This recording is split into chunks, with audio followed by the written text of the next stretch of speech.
Au cœur de Paris, entre Beaubourg et la rue de Rivoli, le Marais, où se trouve le quartier gay qui, depuis 20 ans, s'est développé de manière considérable. Le Marais, c'est aussi maintenant un quartier d'affaires qui brasse beaucoup d'argent.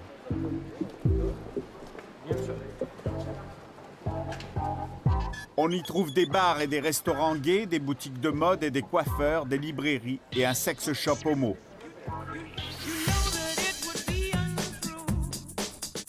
Sur les 680 commerces gays officiellement répertoriés à Paris, 210 sont installés dans ce quartier, la plus grosse concentration. Il y a toutes sortes d'établissements, sauf une boulangerie. Richard Le Gay a décidé de quitter la banque et sa région, de monter à Paris et de combler un manque, devenir le premier boulanger gay du Marais. Si je quitte la banque, c'est pour m'installer dans le quartier gay, pour m'éclater, pour m'épanouir et puis bosser tout en s'amusant si possible, quoi. Richard rêvait de vivre au milieu de gens comme lui. C'était ici ou pas du tout? Dans le quartier gay ou pas du tout? C'est leur première fournée, le premier essai. L'ouverture de la boulangerie aura lieu dans quelques jours. C'est nos premières baguettes, on va voir si c'est bon. Première fois qu'on fait fonctionner le four. Chaud, hein? Alors, qu'est-ce que je fais, moi? La mère de Richard, qui vit dans un village de la Sarthe, est venue aider son fils qui appartient à une famille de boulangers depuis 4 générations. La découverte du Marais est sans doute surprenante pour la mère de Richard, même si on y retrouve l'ambiance d'un village. On m'a déjà dit tout à l'heure encore que tout le monde parlait de nous dans le quartier, donc selon le milieu gay aussi, tout va très très vite. Vous connaissez pas encore le milieu gay? Non, je l'ai découvert il y a quelques années avec Richard. Bon, j'étais un petit peu surprise, mais enfin, il faut pas renvoyer nos enfants parce que le monde d'aujourd'hui, ils sont comme ça, ils sont comme ça. Enfin, on va pas les mettre dehors, nos enfants. Le frère de Richard, Dominique, est hétérosexuel. Il a un fils, Antoine. Très proches, les deux frères se sont associés dans la boulangerie.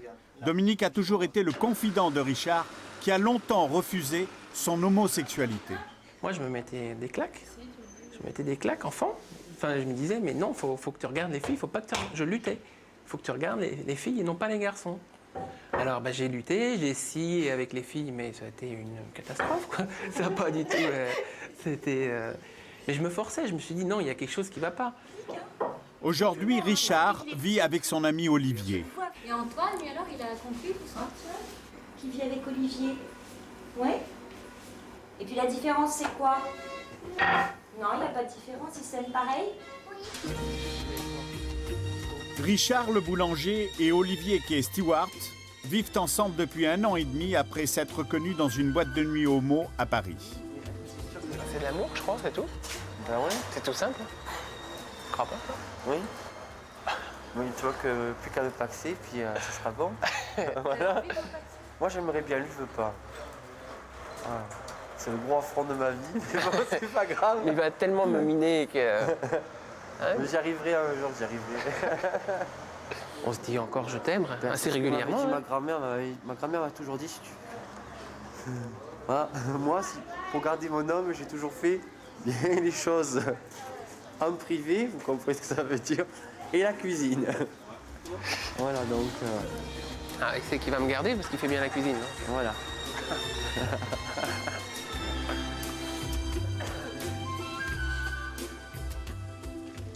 Dominique, convaincu par son frère qu'il y avait moyen de monter une belle affaire, côtoie les gays, les apprécie, sans pour autant adopter leur sexualité. On m'a dit il y a 2 ans, tu vas aller à Paris, dans le Marais.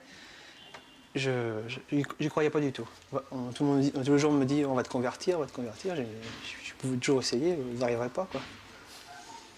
Ah non, pas du tout, non. J'aime trop les femmes. C'est pour ça que certains soirs, je m'évade dans les quartiers un peu hétéros, quoi. Ah si, ça me manque, quoi. Ouais. L'idée de créer la première boulangerie gay de France l'amuse beaucoup. Signe distinctif, le drapeau arc-en-ciel emblème des homosexuels et une fournée de pain aux formes particulières. Il a une note un peu plus vite, mais elle est un peu boursouflée, donc voilà. Pour l'instant, c'est qu'une ébauche, donc il manque un peu d'humidité dessus. Faut, je sais pas, on va dire, faut l'habiller peut-être.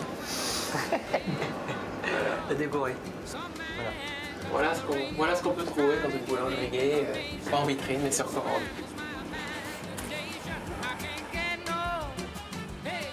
C'est dans l'appartement de Richard et d'Olivier que les soirs qui précèdent l'ouverture de la boulangerie, toute la famille se retrouve pour dîner. Nicolas, Pas seulement la famille. ça va? T'as passé une bonne journée? Ça te dit de venir manger avec nous ce soir? Nicolas, le copain qui habite de l'autre côté de la rue et qui est également gay, est souvent convié. Ma cousine, maman. Tu m'as pas Merci. Mon amour. Donc le jour où j'ai appris à maman que j'étais homo, alors elle a été toute décontenancée, mais pourtant, pourquoi toi, t'as fait des études? Moi je dis, mais maman, ça n'a rien à voir avec les études. Mais parce qu'elle connaissait pas le milieu, et puis, enfin, ça lui est tombé dessus comme ça, quoi. Mais là, t'as vachement évolué quand même par rapport à ça. De toute façon, oui. De toute façon, il faut suivre la vie. C'est comme ça. Il faut suivre... Faut se mettre à la page, quoi. bah oui.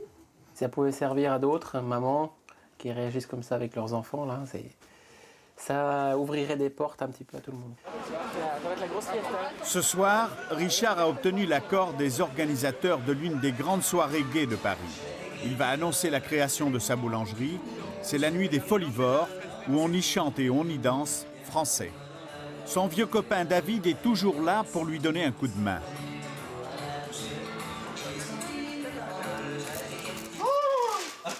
Mon Dieu, quel bonheur! Carlos est l'un des animateurs de cette nuit des Folivores. Il découvre les spécialités de la boulangerie. Celle-là, mais si tu peux la prendre bien en main. Je t'as l'habitude. On va bien sûr. En fait, D'accord. Et t'as vu, ça te fait.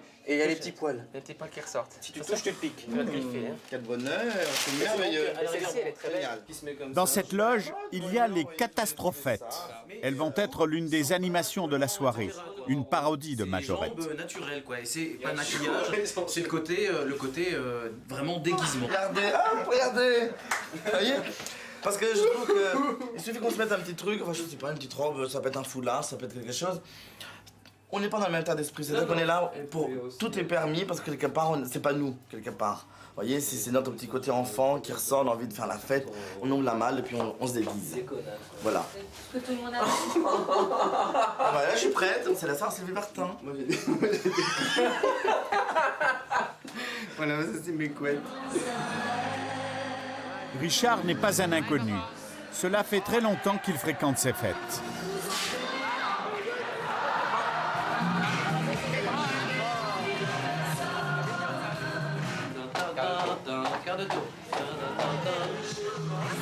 Les soirées des Folivores sont gay-friendly, ce qui veut dire qu'elles sont ouvertes aux hétérosexuels.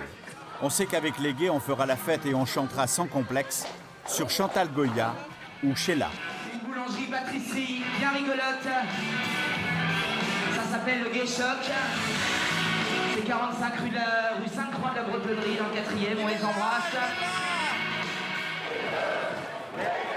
Et voilà, plus de 2000 personnes viennent d'apprendre qu'une boulangerie gay va ouvrir.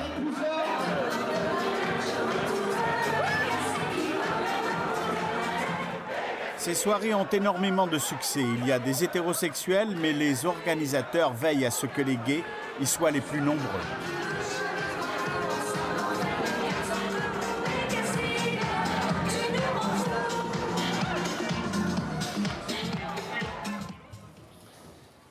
À 6h30, le matin, en général, le marais est silencieux. C'est aujourd'hui l'ouverture de la boulangerie. Ça va, un petit peu angoissé, mais bon, pas trop bien dormi. C'est pour la première journée, mais bon, j'espère que ça va bien se passer pour aujourd'hui.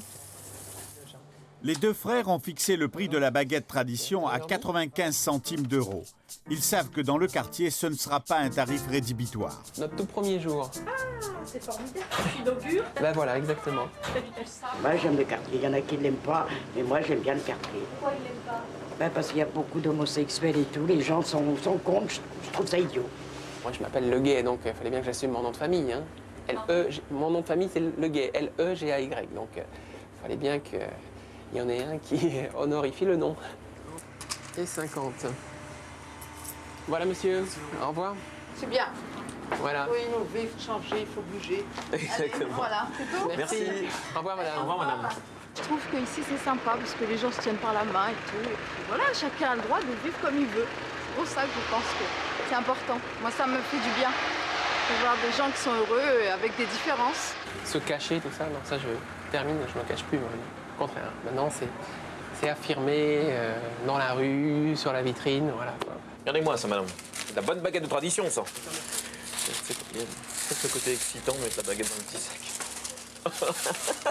45 de la rue Sainte-Croix, il y a une boulangerie sympa, là et là, là et là. Le soir de l'inauguration, petite fête pour les voisins et les copains. Du chocolat, la la la la, tous les clients. L'ouverture a été un franc succès, ce qui donne à Richard d'autres idées. À long terme, eh bien, on prévoit de racheter éventuellement d'autres boulangeries-pâtisseries, pourquoi pas dans le quartier.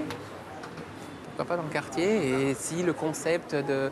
on se fait un nom, pourquoi pas exporter ce concept de boulangerie gay dans les principales capitales du monde. Mais bon, ça c'est vraiment... C'est peut-être un peu utopique, mais pourquoi pas.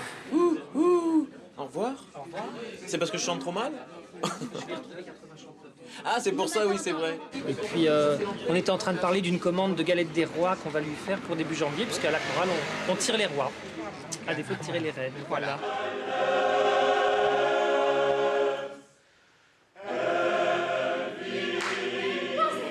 Là, c'était chez les T2, c'est très bien. R. Mais chez vous, Les Melomans, le chœur gay international de Paris qui rassemble 80 chanteurs, Laurent Bellini en est le président.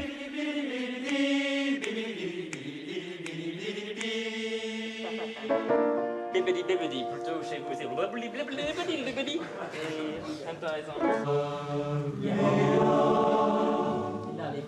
Ces 80 amateurs de chant sont médecins, cadres, entrepreneurs, fonctionnaires, enseignants. Un seul d'entre eux a demandé que son visage soit masqué. Oser se montrer dans cette chorale, c'est militer. Se présenter comme un chœur d'homme gay, c'est aussi faire preuve de visibilité et de montrer qu'on sait faire des choses, que la communauté gay, c'est pas seulement la Gay Pride, qu'il y a une vie avant et après la Gay Pride, et c'est une façon pour nous d'exprimer notre homosexualité. Le spectacle peut être drôle, jamais excentrique. Quand des gays se réunissent pour former quelque chose, c'est pas forcément pour jouer la cage aux folles. On se présente pas forcément avec de grands drapeaux partout pour dire on est un chœur gay, mais on ne le cache pas non plus. Stop, respirez.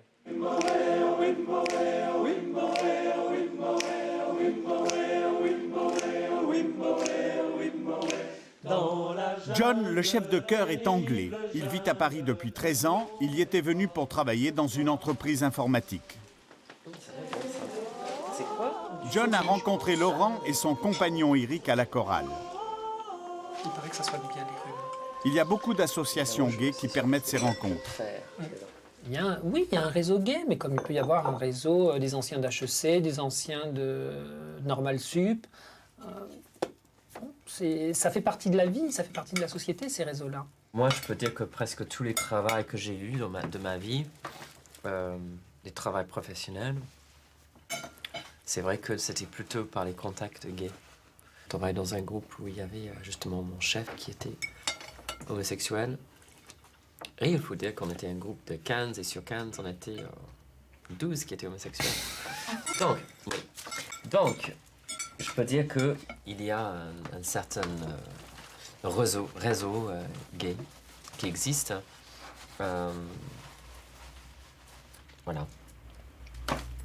Que ça soit négatif ou positif, je ne sais pas. Y a-t-il un pouvoir gay? Pouvoir gay, non. Un réseau gay, oui. Eric, responsable des relations humaines d'une grosse entreprise, a été invité avec Laurent par l'autre cercle, un club d'influence. La curiosité qui me pousse un petit peu à ce premier rendez-vous, dans le sens où qu'est-ce qui peut se cacher derrière un nom pareil, l'autre cercle.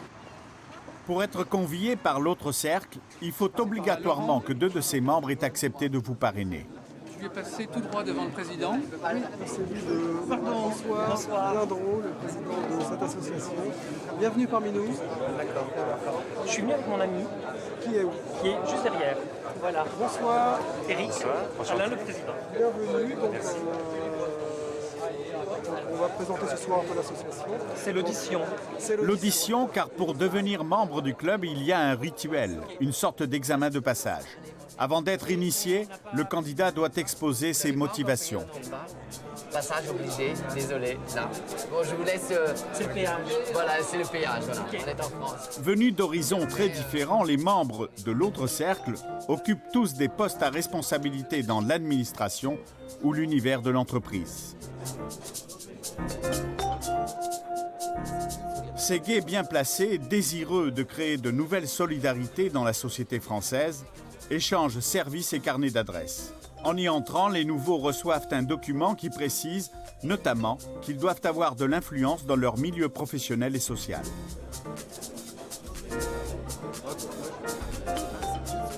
On leur demande aussi d'être discrets sur les identités et les qualités des membres de l'association.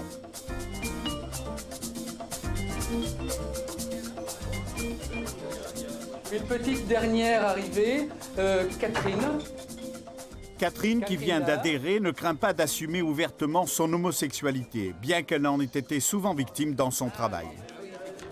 Une fois j'ai perdu mon job et une fois on m'a dit qu'il n'était plus nécessaire que j'espère un quelconque job dans la dite entreprise, c'est-à-dire que j'étais rayée de toute évolution possible. Le pouvoir est encore une question d'homme. Si la femme a le pouvoir, il faut qu'elle soit sans tâche et sans reproche, qu'elle soit exemplaire, qu'elle soit la meilleure, qu'elle soit bien meilleure que les autres. Et on ne lui pardonne pas une faiblesse, et ça, c'est une faiblesse.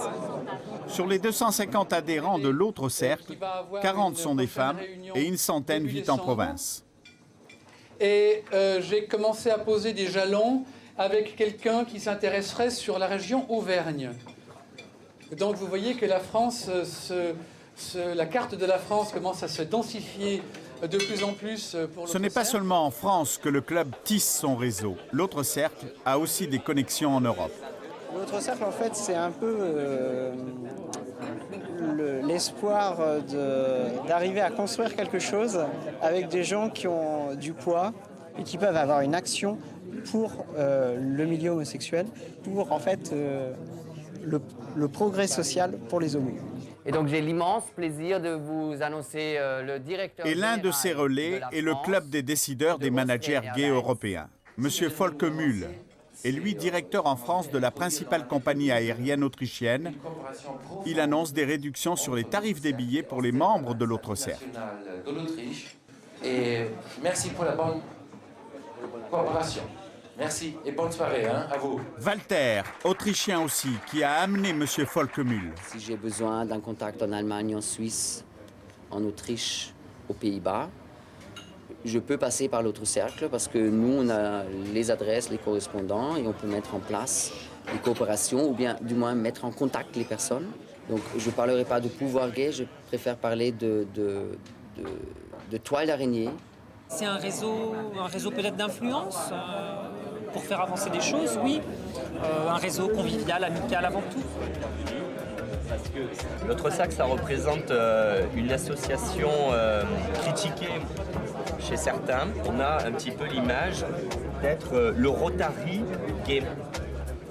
Un Rotary qui accueille aussi les futurs décideurs. François Morin est étudiant d'une grande école, il a bénéficié des contacts que le club procure. J'ai trouvé mon logement grâce à l'autre cercle. En fait, il y a une mailing list. On ne connaît pas les noms de chacun parce que ça reste très, très protégé. Normalement, il y a une mailing list et j'ai passé une annonce comme ça parce que je cherchais un logement sur Paris. Et en 24 heures, j'ai trouvé un logement. À qualification égale, vraiment égale, je pense que je donnerais la chance plutôt à la personne de laquelle je sais qu'elle est homosexuelle ou qu'elle fait partie de la famille. Pour faire partie de la famille, il faut assumer sa différence, sortir de l'ombre. Pour beaucoup de ces hommes et de ces femmes, cela n'a pas toujours été facile. Quand même, avant d'être homosexuel, je veux dire, il y a quand même, quand on est adolescent, même quand on est jeune adulte, il y a tout un chemin qui est quand même un chemin de souffrance et d'acceptation de soi, tout simplement. Que quelqu'un et envie d'entraider quelqu'un qui a vécu la même chose que lui, c'est peut-être légitime. Et c'est peut-être pas légitime, mais c'est humain. Voilà, c'est humain. C'est de plus en plus jeune que les homosexuels se font connaître, comme ici à Jouy-en-Josas, au sud de Paris, sur le campus d'HEC. Donc là, on arrive à notre local. François Morin est membre de In et Out, l'association des étudiants homosexuels de la plus grande école commerciale française. Il avait peint ce bandeau pour la dernière Gay Pride. On a besoin de montrer qu'on existe, qu'on est dans la société. Point, c'est tout. On le fait sous forme festive, tant mieux. Tant qu'on peut le faire sous forme festive, je trouve ça génial. Le fait de ne pas cacher son homosexualité, pour moi, c'est être militant aujourd'hui. L'association est née en 1998, l'une des premières en France. Depuis, la communauté homosexuelle a fait feu de tout bois. Les associations se sont multipliées. Celle d'HEC compte une trentaine de membres. Stéphane en est le président. On en est où? Ben, on en est que les tournesols sont là. D'accord. Il n'y a que ça à emporter? Ouais. Il faut y aller là, il faut aller chercher les fleurs. D'accord. On est légèrement à la bourre, je sais pas pourquoi, mais aujourd'hui il y a moins de monde que d'habitude. Hein. Pourquoi? C'est ce que je disais tout à l'heure, quand on organise une soirée qu'il y a des drag queens, alors là on a 50 personnes derrière le bar. Quand c'est pour tartiner de la rillette sur du pain poilane, il y a un peu moins de monde, on se demande pourquoi. Mais c'est pas grave, on va y arriver. Hein. C'est pas les drag queens ce soir? Non, c'est carrément pas les drag queens. L'association d'HEC n'a pas invité des drag queens, mais les Melomans. Les 80 choristes sont là dès la fin de l'après-midi pour répéter leur concert dans la salle de spectacle du campus. Pendant ce temps, l'association In et Out fait la promotion de la chorale au restaurant universitaire. La moitié des adhérents de In et Out n'est pas homosexuelle. Je suis venue trésorière parce qu'on trouvait que c'était bien d'ouvrir l'association à des filles et à des hétéros en fait, pour pas que ça soit une espèce de petit clan entre mecs, toujours ensemble. À tout à l'heure. Tu peux emmener tes copains aussi.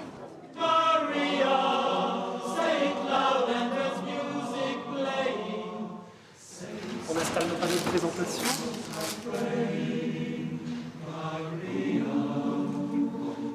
Je suis là. On a ce panneau-là qui est drôle en fait. On a toutes nos têtes de bébés et puis il faut que les gens essayent de nous reconnaître à la fin. Et ceux qui retrouvent le maximum de gens, ils gagnent une nuit avec un choriste de Mélomène. Donc c'est une blague. T'as plein de choses à aller changer. Bonjour. Ça va? Oui. La mère de Stéphane, président de l'association, est venue donner un coup de main pour la fête. Ça, c'est tous les gâteaux que vous avez faits? Ouais. Voilà, tout est là. Elle avait bien réagi lorsqu'elle a appris l'homosexualité de son fils. Ça pue la rillette. Et elle le soutient dans toutes ses démarches, mais elle ne voudrait pas qu'il s'enferme dans une sorte de ghetto. C'est sûr, il y a toujours eu, on a parlé de l'entraide des Juifs, on a parlé de la tontine des Chinois, on a parlé de l'entraide de francs-maçons, etc. Pourquoi pas d'homosexuels? Mais je pense qu'il faut bien se garder de ne fréquenter et de s'entraider qu'entre gens qui se ressemblent. Ça, c'est du sectarisme très vite. Vous en parlez avec Stéphane? Oui, souvent. Souvent, et je lui dis de prendre garde à ça. Pour moi, c'est important. Stéphane est convaincu que son militantisme, à l'endroit où il se trouve, fera évoluer bien des mentalités. Je pense qu'on a un certain devoir, parce que les gens qui sont à HEC, objectivement, c'est pas n'importe qui. C'est des gens qui vont avoir des fonctions assez importantes plus tard. S'ils sont patrons d'entreprise, moi, ça m'intéresse qu'ils aient une vision assez objective de l'homosexualité. Pourquoi? Parce que pour éviter les discriminations au sein de leur société, ça semble évident. Des futurs ministres, je l'espère pour eux, c'est bien qu'ils aient cette vision un peu différente et un peu vécue de ce que c'est qu'être homosexuel. On demande une égalité de traitement, pas une faveur. On veut qu'un homosexuel puisse avoir les mêmes accès au travail et les mêmes conditions de travail ensuite. Laurent Bellini a fait également ses études dans une école de commerce il y a une dizaine d'années, ce n'est pas si loin, mais à l'époque, le racisme anti-homo n'était pas mort. C'est difficile d'être homosexuel dans une école de commerce. Je me souviens de quelques surnoms qu'on m'avait donnés, et puis... C'était par exemple? C'était tapette, tapiole, bon, tout ce qu'on peut entendre. Et j'ai vraiment vécu 3 ans difficiles.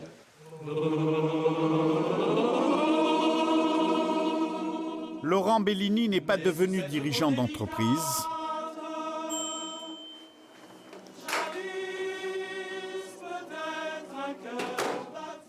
Il est chef du protocole au ministère de la Défense.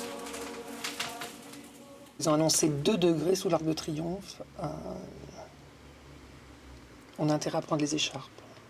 Puis bientôt, il faudra rentrer les géraniums. Parce qu'ils ne vont pas supporter les genoux. Il va être ce matin l'homme incontournable. C'est lui qui va diriger les opérations. Je connais mon rôle, je sais ce que j'ai à faire, je sais quels sont mes partenaires. Et des partenaires prestigieux, puisqu'il y a le Premier ministre et le Président de la République, bien sûr. Mais même si je connais mon rôle, j'ai le trac.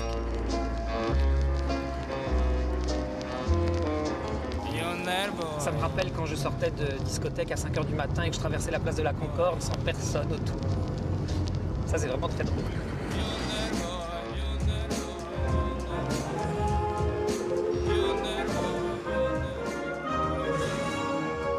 Bonjour, commissaire, ça va ? Ça, c'est quelque chose que j'adore, traverser la place de l'Étoile comme ça. Je trouve ça grisant. On a du mal à le faire à 18h30 le soir, donc c'est un petit plaisir qu'on se fait le 11 novembre au matin. Ça, cet espace comme ça. Ah, c'est génial, c'est prodigieux. Vous êtes privilégié ? Complètement privilégié. C'est durant son service national que Laurent Bellini est entré au ministère. À l'armée déjà, il assumait. Il ne cachait pas son homosexualité, mais restait discret. Je n'ai pas hurlé sur les toits non plus. Hein. Quand on est dans treillis, on se ressemble tous en fait. Donc c'est aussi le principe de l'armée. On est tous identiques face au danger, face à l'ordre. Il n'y a pas besoin de dire moi je suis mieux que les autres parce que je suis gay ou je suis moins bien que les autres parce que je suis gay. Les militaires n'ont pas forcément un regard strict. Il y a de très beaux regards chez les militaires.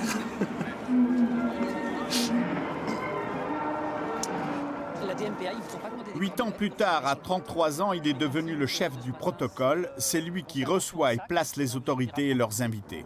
Les premiers rangs sont très convoités. Je vais dégager toutes celles qui n'ont rien à y faire. C'est l'endroit privilégié pour approcher les hommes de pouvoir. Au ministère, il n'a pas craint de dire qu'il était homosexuel. Je l'assume complètement, j'en fais pas étalage, je fais pas de prosélytisme non plus, j'essaye de convaincre personne. Je parle de mon amie ouvertement en citant son prénom, donc les gens comprennent automatiquement. Elle s'appellerait Charlotte, les gens comprendraient aussi. Bon. Le fait est qu'il s'appelle Eric. On fait en sorte. Monsieur le collaborateur adjoint de qualité, nos amis. Vous êtes combien ? En 8 années passées au ministère de la Défense, il n'a jamais eu à se plaindre de discrimination. Je pense que la fonction publique peut protéger.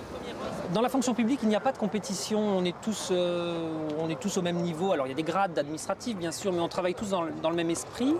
Alors que dans une entreprise, il y a forcément un esprit de compétition, d'avancement, de prime, qui fait peut-être qu'on regarde les autres différemment et qu'on peut profiter de leurs faiblesses ou de leurs différences justement pour les contrer. Les 2 premiers rangs, ils sont réservés pour les jeunes gens, les veuves et orphelins et les associations. Donc c'est 9h32, 9h35 et 9h40. 9h35 pour vous donc. Voilà, les personnalités vont commencer à arriver. Et dès que vous entendez dépôt de gerbe par le maire de Paris, vous présentez au maire de Paris, vous le connaissez.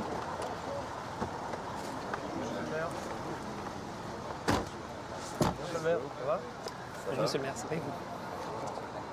Le fait qu'un homosexuel soit élu à la tête d'une grande ville comme Paris est effectivement important parce que ça montre que là aussi, sa différence dans sa vie privée n'est pas intervenue dans le choix du vote des électeurs. Et c'est un grand pas en avant, je crois, pour une ouverture d'esprit chez les Français. Et en tout cas chez les Parisiens. Allez-y. Dépôt de gerbe par M. Bertrand Delanoë, maire de Paris.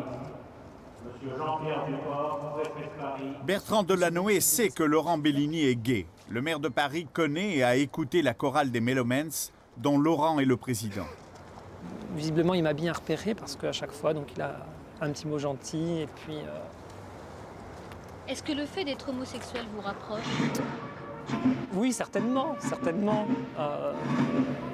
Il est clair qu'il y a un sourire en plus ou un clin d'œil en plus, certainement. Et quelque part, ça fait du bien au cœur aussi. Donc, pourquoi s'en cacher, oui. Si vous voulez laisser un peu de place pour que les ministres puissent se mettre en place, ce serait bien. Monsieur le maire, vous êtes encadré par les 2 préfets. Madame la ministre, s'il vous plaît, vous serez à côté du président. Non, mais mettez-vous droit en ligne comme ça. Voilà, monsieur le ministre. Voilà.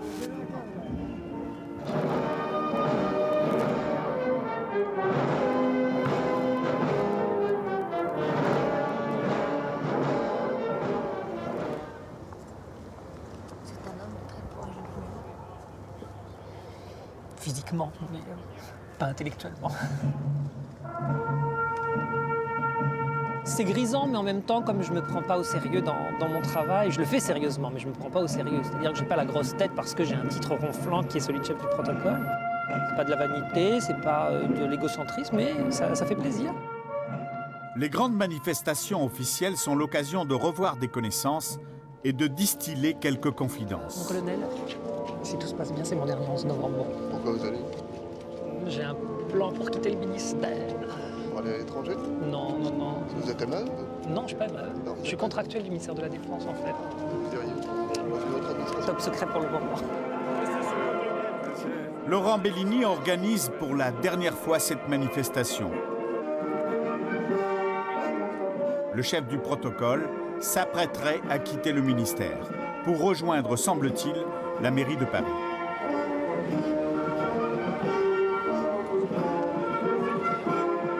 C'est vous qui venez bientôt nous rejoindre? C'est ça? Oui. Bon, c'est très bien. C'est une reconnaissance? Du travail. Du travail bien fait. Oui, certainement. Mais je crois que rien d'autre n'entre en compte. Vous avez de jolies cravates. Hein? Vous avez de jolies cravates. Oui. Au revoir. Monsieur le maire, bon dimanche. À bientôt. À bientôt. Bonjour. Bon, à bientôt. À bientôt. Sébastien Verbroek est chauffeur de la ville de Paris où il est employé depuis 8 ans. C'est après le changement de majorité qu'il n'a plus caché son homosexualité. Il a créé une association des employés de la ville pour lutter contre l'homophobie. Je ne sais pas si j'aurais eu le courage de monter l'association s'il n'y avait pas eu ce changement de municipalité. Forcément, ça donnait un petit peu de courage. Maintenant, je me cache plus. Sébastien est le chauffeur du maire du 3e arrondissement. Si les homosexuels en tant que tels n'avaient pas de problème dans notre société, il n'y aurait pas besoin d'association, il n'y aurait pas d'association. Je pense que le fait qu'il y ait des associations prouve qu'il y a encore du chemin à parcourir. Le chemin qu'il reste à parcourir, Sébastien le mesure tous les jours. C'est là où on est un petit peu en stand-by.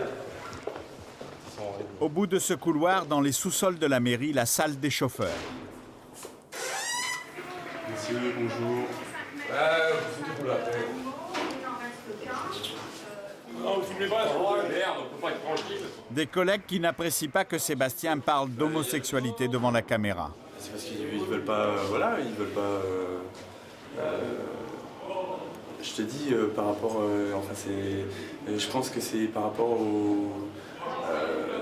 à l'amalgame qui peut être fait, quoi. Tu vois, tout de suite les mecs ils ont l'impression que parce qu'il y a un gay sur 180 chauffeurs qui va venir dans la salle des chauffeurs avec une caméra, tout le monde va penser que tous les chauffeurs sont gays, alors qu'en fait non, quoi.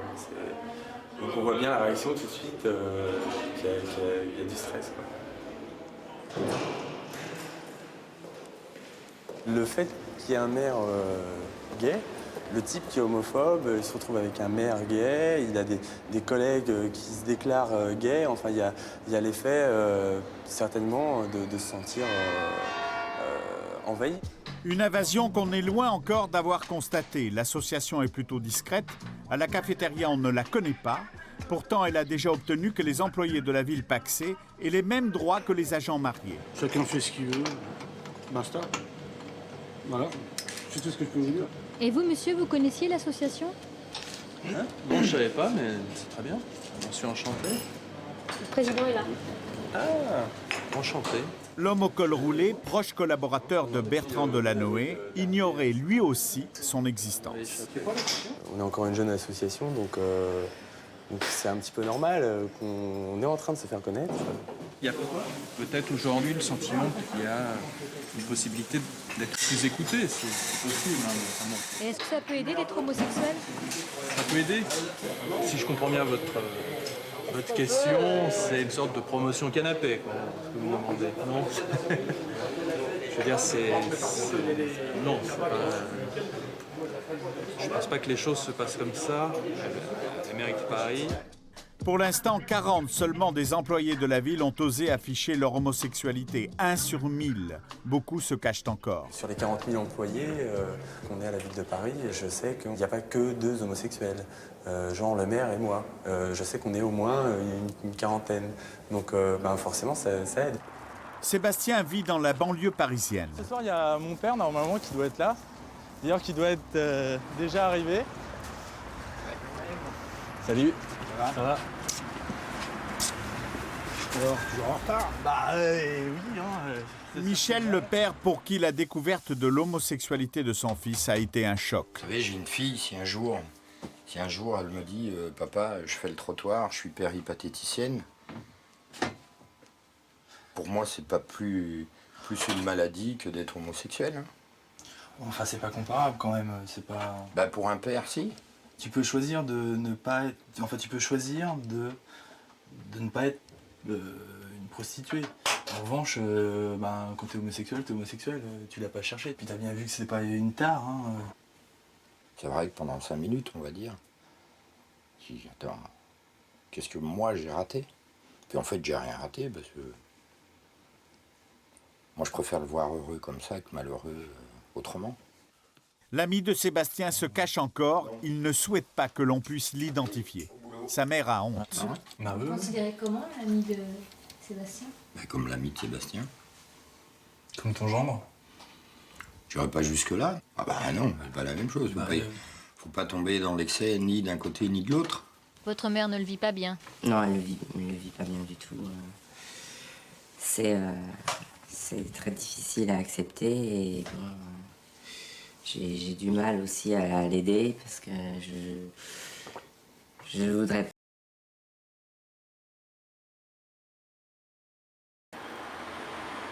Les membres de l'association se retrouvent régulièrement dans un bar du Marais.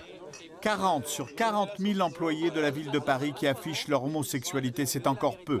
Pourtant, régulièrement, certains se dévoilent. Vous êtes à la mairie de Paris? Oui, je suis à la mairie de Paris, mais je ne suis pas membre de l'association. Pourquoi?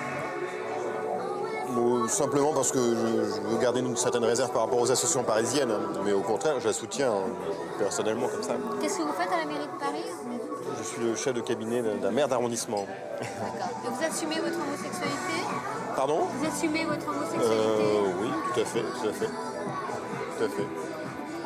C'est vrai, plus on monte de grade dans la mairie de Paris, et plus, je crois, l'homosexualité est bien acceptée.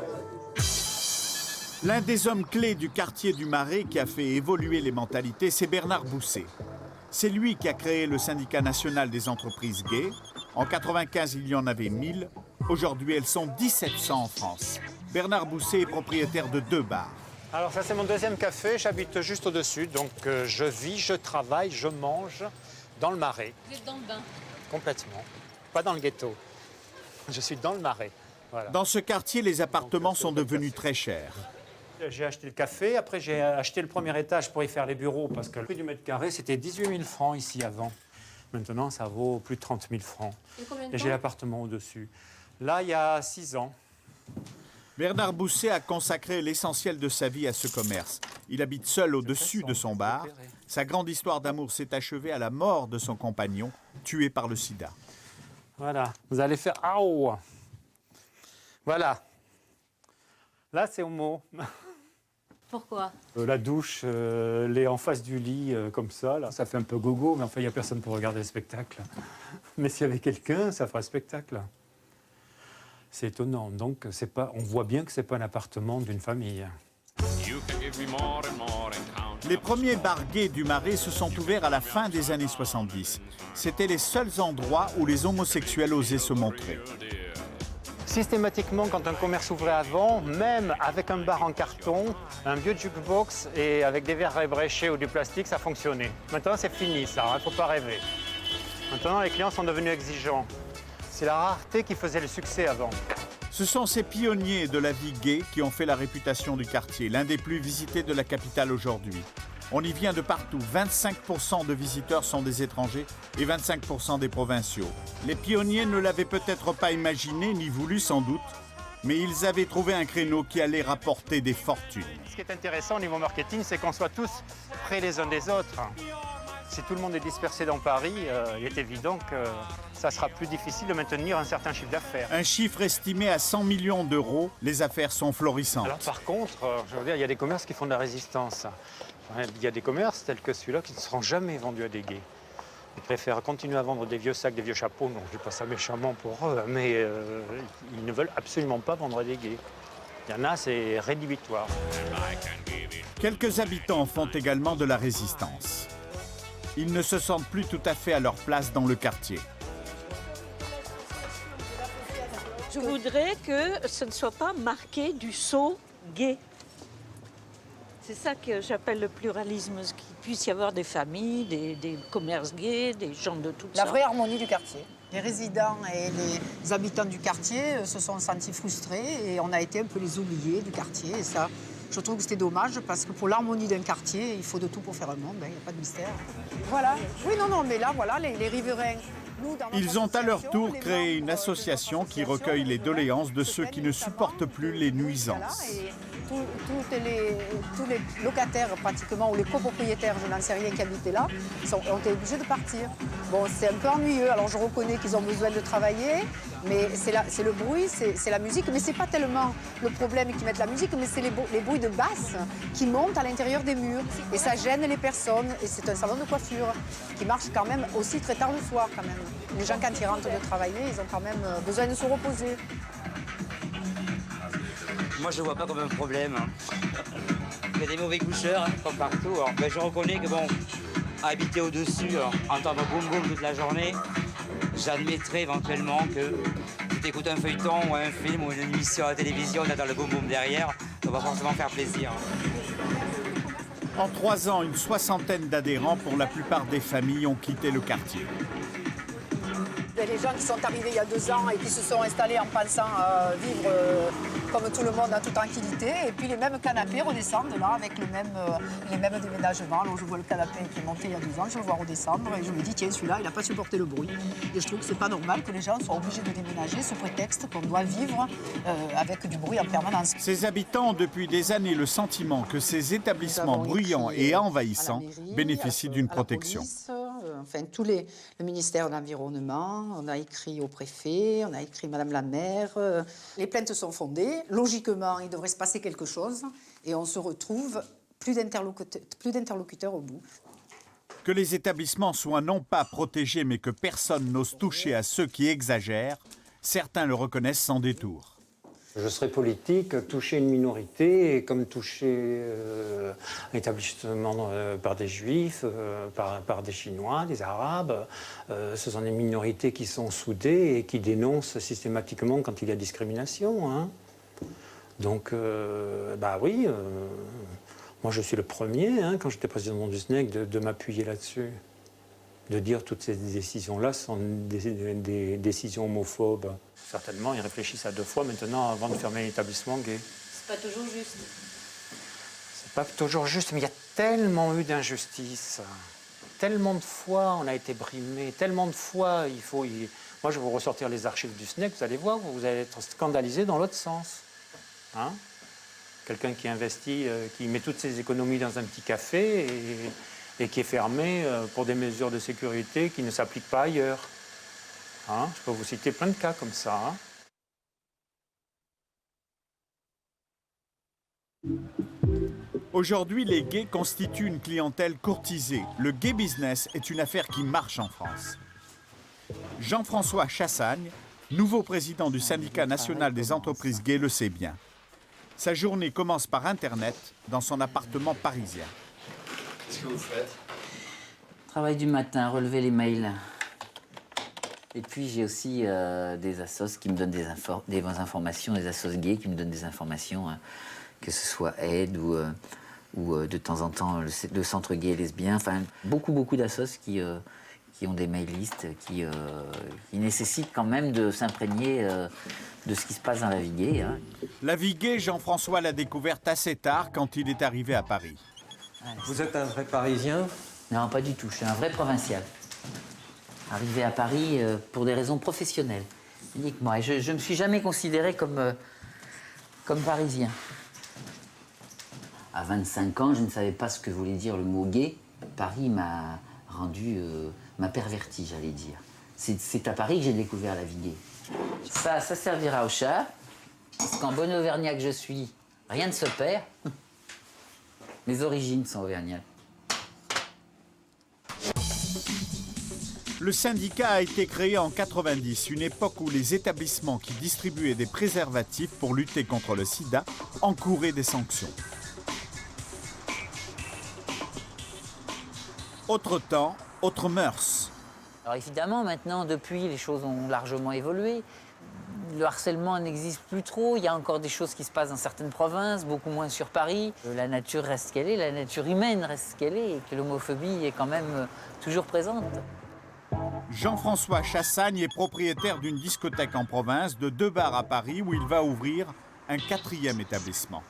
Aujourd'hui, c'est un chantier. Demain, ce sera une exploitation. Voilà. C'est quoi? C'est un lounge bar-restaurant. C'est-à-dire salon, bar, restaurant. C'est assez grand, il y a une centaine de places assises. Bonjour, ça va? Ce sera le plus gros établissement du quartier. Avant, c'était une brasserie bien parisienne. L'ensemble des entreprises homosexuelles du quartier salarie 1000 personnes. Vous engagez des gens qui ne sont pas gays? Ah oui, bien sûr. Oui. Moi, j'en ai dans mon équipe, des gens qui ne sont pas gays. Bien évidemment, s'ils sont gays, c'est quand même mieux, dans un quartier gay. Une question de culture aussi, de compréhension. Salut. Ça va? Ça va et toi? Très bien. Je peux rentrer avec mon ami, même si on n'a pas de carton, c'est possible? Mais les cartons sont partis. Ils devraient être arrivés. Oui, ils sont arrivés. Ah. L'inauguration d'un nouvel établissement dans le Marais est vécue comme un événement. Pas moins de 2500 invitations ont été envoyées.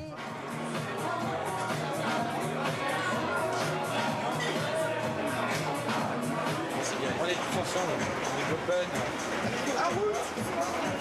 Il y a sans doute eu beaucoup de resquilleurs, car tout au long de cette nuit-là, on a consommé beaucoup plus que 2500 gorges, normalement constituées ne l'auraient fait. À partir du moment où en plus on offre à boire, il y a forcément du monde. Non, là, je suis méchant. La foule qui s'était invitée à boire un verre confirme que le Marais est l'un des quartiers forts des nuits parisiennes.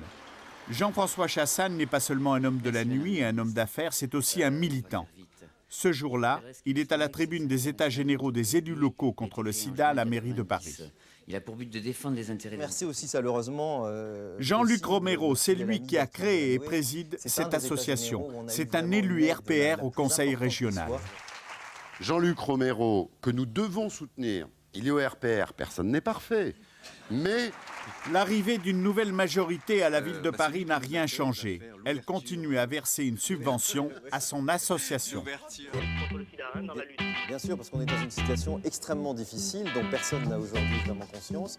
Notre but est... Jean-Luc Romero a convaincu un grand nombre d'élus. Beaucoup ont rejoint son mouvement. Ce discours auprès de la population. Merci beaucoup, monsieur Romero. Merci. Bon, merci beaucoup. Il affirme que sur les quelques 500 000 élus que compte la France, 10 000 lui ont fait part de leur soutien. Je suis un élu homosexuel de droite. L'homosexualité n'est ni de droite ni de gauche. Et là-dessus, on doit peut-être un petit peu dépasser nos différences pour travailler dans le même sens. Parce que qu'est-ce qu'on demande aujourd'hui d'être des citoyens comme les autres? Pour manger, il y a du monde. Une certitude, lors du déjeuner qui a suivi, il y avait des personnalités et des élus de tous bords. Ça étonne jamais personne que les agriculteurs se réunissent ensemble pour avoir des avancées. Je ne vois pas en quoi ce serait surprenant que les homosexuels puissent s'unir pour avancer. Ah oui, Cet homme à moustache et lunettes s'appelle Jean-Pierre Michel. Il est député du Mouvement des Citoyens, l'un des 2 rapporteurs de la loi qui a créé le PAX. Je dirais qu'au sein de l'association des élus contre le sida, les élus qui se retrouvent de droite et de gauche, oui, ils ont surmonté leur opposition partisane pour lutter ensemble contre le sida. C'est la personnalité charismatique de Jean-Luc qui fait que chacun se reconnaît en lui, soit de par ses idées politiques, soit parce que justement il a su de temps en temps quitter son camp pour des combats plus forts. Il y a 1 an et demi, Jean-Luc Romero n'avait pas rendu public son homosexualité, sa mère l'ignorait. C'est un journal gay, à la veille des municipales, qui a fait cette révélation contre le gré de Jean-Luc Romero. Les journaux en ont beaucoup parlé. L'un des premiers élus français officiellement homosexuel. Il devenait l'homo de droite. C'est par les médias que sa mère l'a découvert. C'est sûr que c'était bouleversant. Oui, parce que c'est toujours pareil, on est toujours les derniers avertis, quoi. Hein. C'est comme celui qui est trompé, mais il est toujours le dernier averti. Dans ces cas-là, non? Vous avez l'impression d'avoir été trompé? Non, non, c'est pas la même chose, mais enfin... On peut pas expliquer... Ça vous fait sourire, Jean-Luc, un petit peu, parce que c'est vrai qu'on ne se rend pas compte. Non, mais je pense que c'est... Non, moi je conçois tout à fait que ça peut être difficile, parce que c'est vrai que sa génération a beaucoup de mal à comprendre. Avant, tout était caché. Oui. C'est-à-dire que pendant très longtemps, les gens étaient... Je pense pas qu'il y ait des homosexuels qui aient éclos d'un seul coup depuis quelques années, mais avant on cachait ça, les gens se mariaient, avaient des doubles vies, et en fait les gens de leur famille ne l'apprenaient jamais. Aujourd'hui, Madame Romero a accepté l'existence de l'ami de Jean-Luc. Alors après, quand je suis venue, que j'étais au courant, alors je lui dis à Jean-Luc, il me parlait de telle et telle personne, que je ne cite pas. Alors je lui dis, il est homosexuel. Alors il me dit oui. Après, il me dit, et celui-là, vous savez, des gars. Alors je lui dis, il est homosexuel. Oui. Je dis, c'est une épidémie. Elle dit qu'elle accepte, mais en même temps, il y a certaines choses comme le Pax qu'elle n'accepte pas. Comme quand on lui pose des questions sur la relation entre Jean-Luc et moi, elle dit j'ai pas le choix, c'est sa vie. Donc elle accepte à un certain niveau. Depuis qu'on lui a collé cette étiquette d'homo de droite, Jean-Luc Romero enfonce le clou pour secouer son camp. En janvier, il annonçait en présence du président du groupe RPR au Conseil régional la création d'une nouvelle association. On est là, c'est une association qui réunit des jeunes élus de l'opposition, du RPR, de l'UDF et de DL, qui estiment que dans leur propre parti, un certain nombre de sujets sont tabous. La toxicomanie, l'homosexualité, l'euthanasie et bien d'autres, et qui ont donc décidé de se réunir pour bouger un peu l'opposition sur ces questions. Vous voulez bouleverser un peu la droite, en fait? On veut la faire bouger avant qu'il ne soit trop tard. Comme toujours, il exagère. Comme toujours, il exagère. Je suis obligé ici de faire modérateur permanent, ça devient lassant. Alors, il faut des Romero pour secouer peut-être un peu le débat. Il faut aussi des Romero qui sachent ne pas aller au-delà des choses que chacune et chacun peuvent accepter dans le débat. Et pourtant, les mentalités évoluent. Selon un sondage récent, 73% des Français ne trouveraient pas choquant qu'un homosexuel devienne président de la République. Il y a un gros tabou à droite, on en a marre. Un couple homosexuel constitue en lui-même une cellule familiale.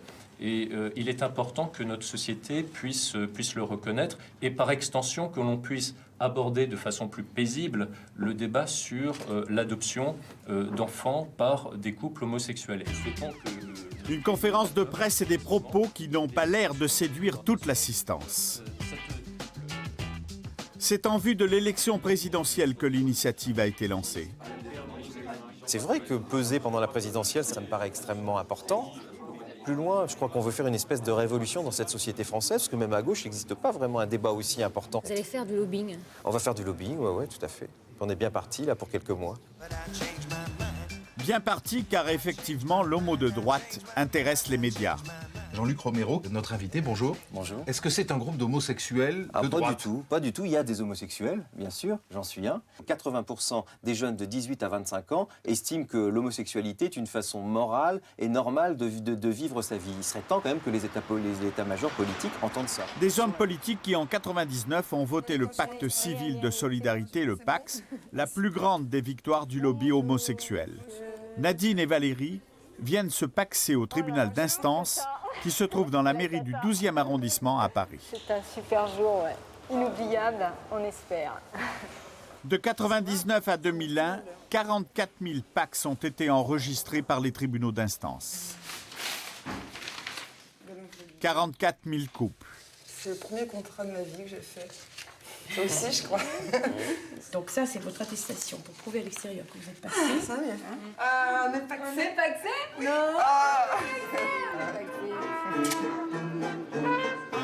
Il y a ce jour-là une atmosphère de fête à la mairie du 12e. Parce que Nadine et Valérie avaient obtenu, ce qui est encore rare, une cérémonie. Entrez dans la salle, messieurs, dames. Venez vous installer. Comme un mariage, mais ce n'est pas un mariage. Alors bonsoir à tous et à toutes. Chère Nadine. S'il y a tant d'écharpes tricolores, c'est que Nadine est adjointe au maire PS du 12e. C'est un vrai bonheur parce que vous venez de prendre officiellement devant la loi de la République l'engagement majeur d'organiser ensemble votre vie commune. Alors, chère Nadine et chère Valérie, soyez pleinement heureuses, ensemble, toutes les deux. Je vais donc passer...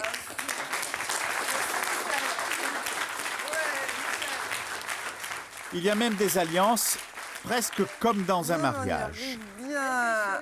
Celle-là, on la quittera pas, celle-là. Voilà. C'est assez rare ce qui se passe là en mairie. Oui. Actuellement. Oui, mais ça va plus être rare. Vous êtes sûr? Je pense. Je pense. On a changé d'air. C'est l'émotion. Mais différence avec un mariage, ces signatures ne sont pas enregistrées par l'état civil. C'est superbe bien écrit. Alors, Patrick Bloch, je vous demande de vous avancer. Patrick Bloch, le témoin de Nadine, est l'un des députés socialistes qui avait été à l'initiative du PAX.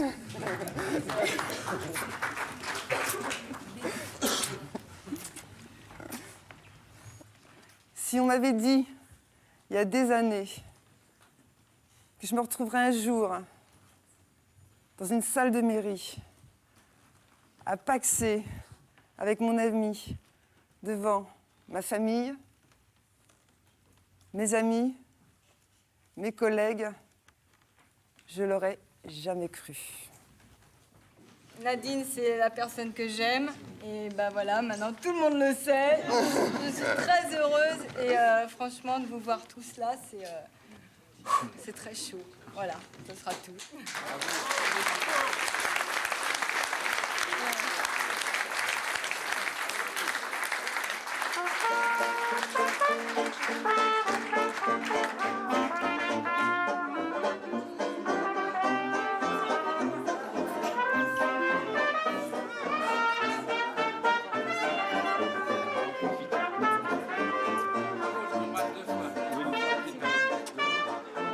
En 98, 49% seulement des Français étaient favorables au PAX.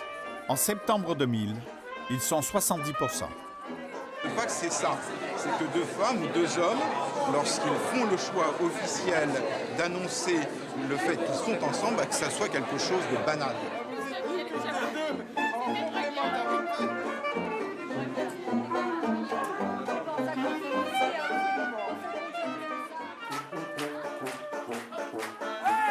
Nadine et Valérie ouvrent le bal.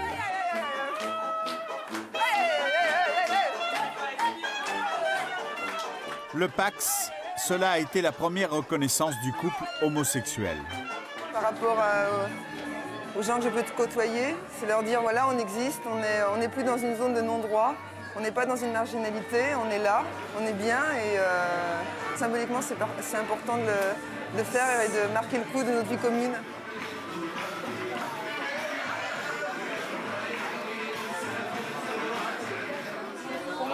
Notre PAX, c'est un mariage, je veux dire. Oui, c'est un mariage. Voilà. C'est vrai que c'est un mariage. Le mariage et le droit à l'adoption des enfants, c'est ce que demandent maintenant de plus en plus d'associations homosexuelles. Marie-Laure et Carla ont des enfants. C'est la première famille homosexuelle reconnue par l'État français. Voilà, très bien. Carla est la mère adoptive. Marie-Laure est la mère biologique de ses 3 fillettes. Un juge de la République a décidé que ces 3 enfants ont 2 parents du même sexe, 2 mamans en quelque sorte. Elles ont 3 filles de 3, 5 et 7 ans.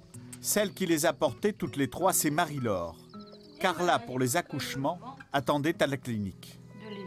Mais j'étais à la maternité quand ces 3 demoiselles sont arrivées sur la Terre. C'était super. Elles ont toutes les 3 été conçues par insémination artificielle. On leur explique depuis qu'elles sont toutes petites que pour faire un enfant, évidemment, il faut un papa et une maman, mais que le médecin a mis les petites graines du papa avec la graine de la maman. C'est comme ça qu'elles sont nées. 2 mamans, il fallait trouver un moyen de les différencier. Du coup, Marie-Laure, c'est maman, et Carla est Mamina. C'est Mamina. On a réfléchi qu'on voulait un équivalent affectueux de maman, mais qui soit pas maman. Pour que les choses soient plus simples. Sinon, on appelle. Si Carla s'appellerait maman, qu'on l'appellerait maman, et ben on ne saura pas qui on appelle. Attends, il y en a trop. Une maison sans père, d'autant que les 3 pères des fillettes sont des donneurs inconnus. C'est important pour vous qu'il y ait des hommes dans leur entourage? Oui, bien oui, c'est important, mais de toute façon, il y en a. C'est-à-dire qu'on ne cherche pas... C'est une une pas situation... attention, cette semaine, il faut absolument qu'il y ait un homme qui vienne à la maison. Non, ce que je veux dire, c'est que c'est une situation tout à fait naturelle. Il n'y a pas de... On ne vit pas sur une île, quoi. On ne vit pas dans une île, et les gamines non plus. En fait, c'est un juge qui, le 27 juin 2001, a prononcé à la demande des 2 femmes l'adoption des 3 petites filles par Carla. C'était la seule solution légale pour reconnaître à celle-ci une autorité parentale. C'est incroyable qu'on ait reconnu ma place de parent, mes responsabilités par rapport aux enfants. C'est symboliquement important que chacun soit reconnu dans son rôle, socialement. On en fait pas long. Parce qu'on vit dans une société, c'est important. C'est une juge, une femme, qui a pris cette décision, la dernière avant qu'elle ne parte à la retraite. Juridiquement, c'est imparable, même si la loi n'a pas prévu l'existence de parents homosexuels. J'ai une chance incroyable d'avoir une femme comme Marie-Laure. Des parents homosexuels pas reconnus officiellement, il y en a. Ils se sont regroupés dans l'association des parents gays et lesbiens. Martine vit avec une femme et elle a 2 enfants. Éric vit avec un homme et il a une petite fille. Beaucoup de Français n'acceptent pas ces nouvelles familles.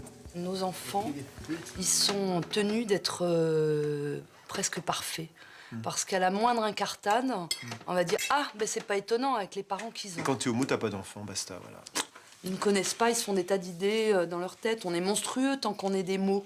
Mais quand on est des gens, eh ben, on n'est plus du tout monstrueux, on est des gens. Cette association veut obtenir le droit pour les homosexuels d'adopter des enfants, donc de créer des familles reconnues par l'État.